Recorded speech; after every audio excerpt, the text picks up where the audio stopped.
there's a subtle sea change that's happening with this generation. Now, my generation, we'd get out there in March when things got politically nasty.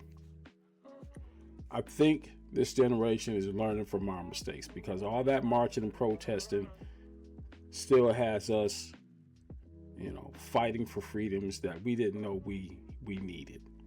Case in point, when the DEI terminations started affecting primarily African Americans in Target and other retail stores, Black Americans, foundational Black Americans, did not run to these streets and start protesting. No.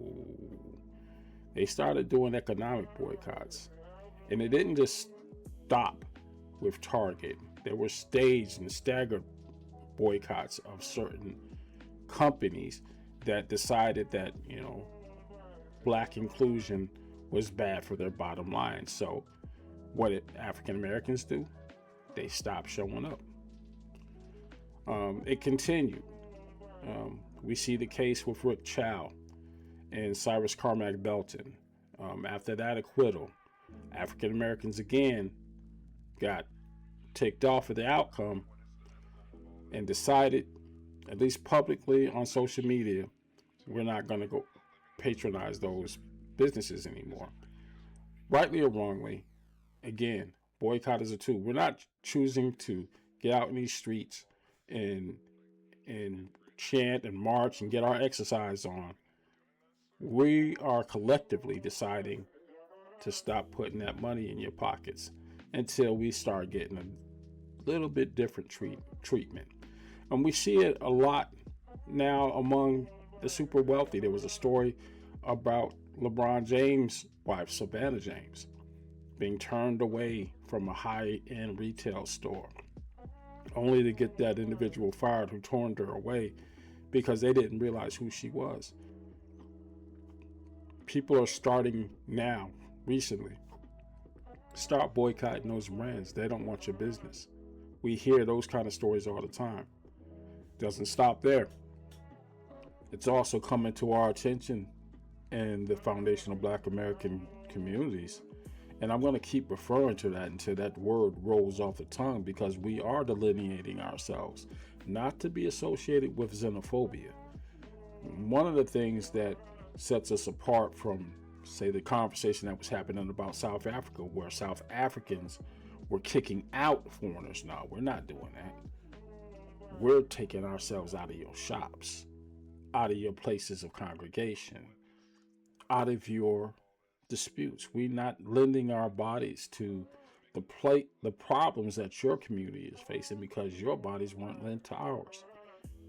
It may sound reactionary, but it's not untrue. Let's take in consideration what's happening with the TPS and the 300,000 Haitian Americans particular. There was one viral video of a Haitian American woman who referred to African Americans as dirty Black Americans, and social media being what it is, people saw that as a reflection of some overall sentiments being had by Caribbean immigrants who come to this country and look down on African Americans, despite the history, the shared history that both of our cultures have. It's gotten to the point where simply withdrawing from conversations, as the foundational African Americans or foundational Black Americans are doing, is causing some pain. This is particularly evident when we look at what's going on with the closing of the U.S. embassies in many African countries. We did a story on that recently.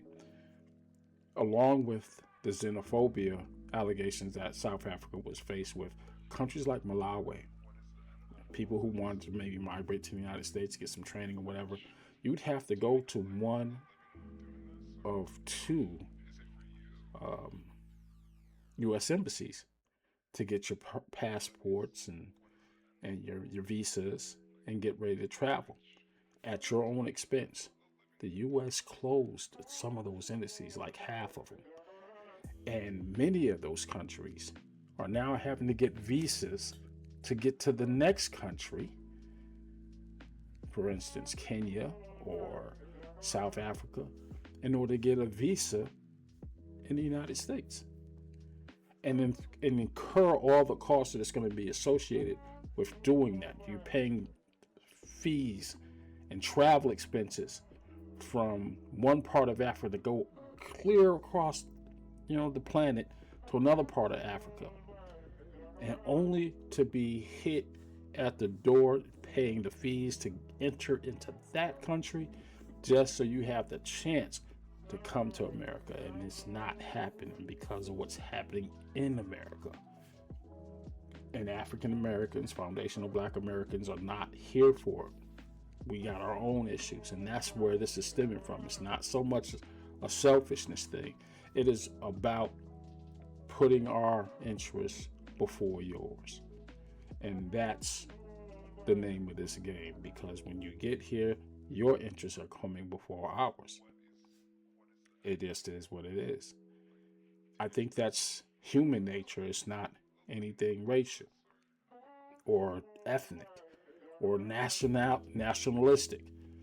You come to America, but you don't want to be American.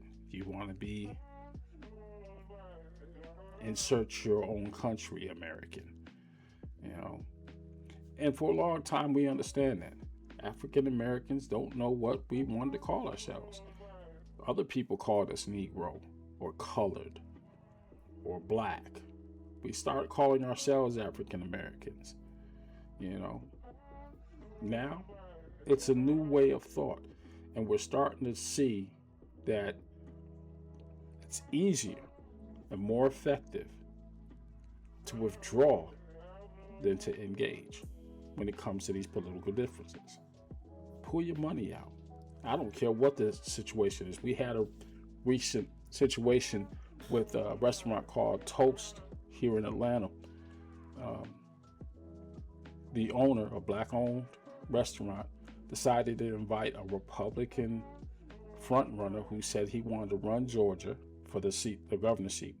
He wanted to run Georgia as Trump with a Southern accent, is how it was described.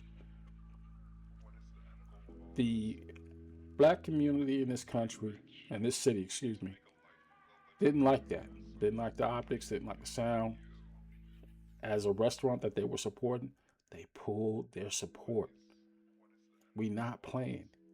Anybody can get this smoke. And that's what's happening right now. African Americans are starting to realize that changes is not going to be made by marching along. And honestly, changes are happening because you're pulling your money out of it. It's always been the nature of this country. This is a capitalist society. You want to make some change, you want to make something happen, stop spending that bread. Somebody get the message sooner rather than later.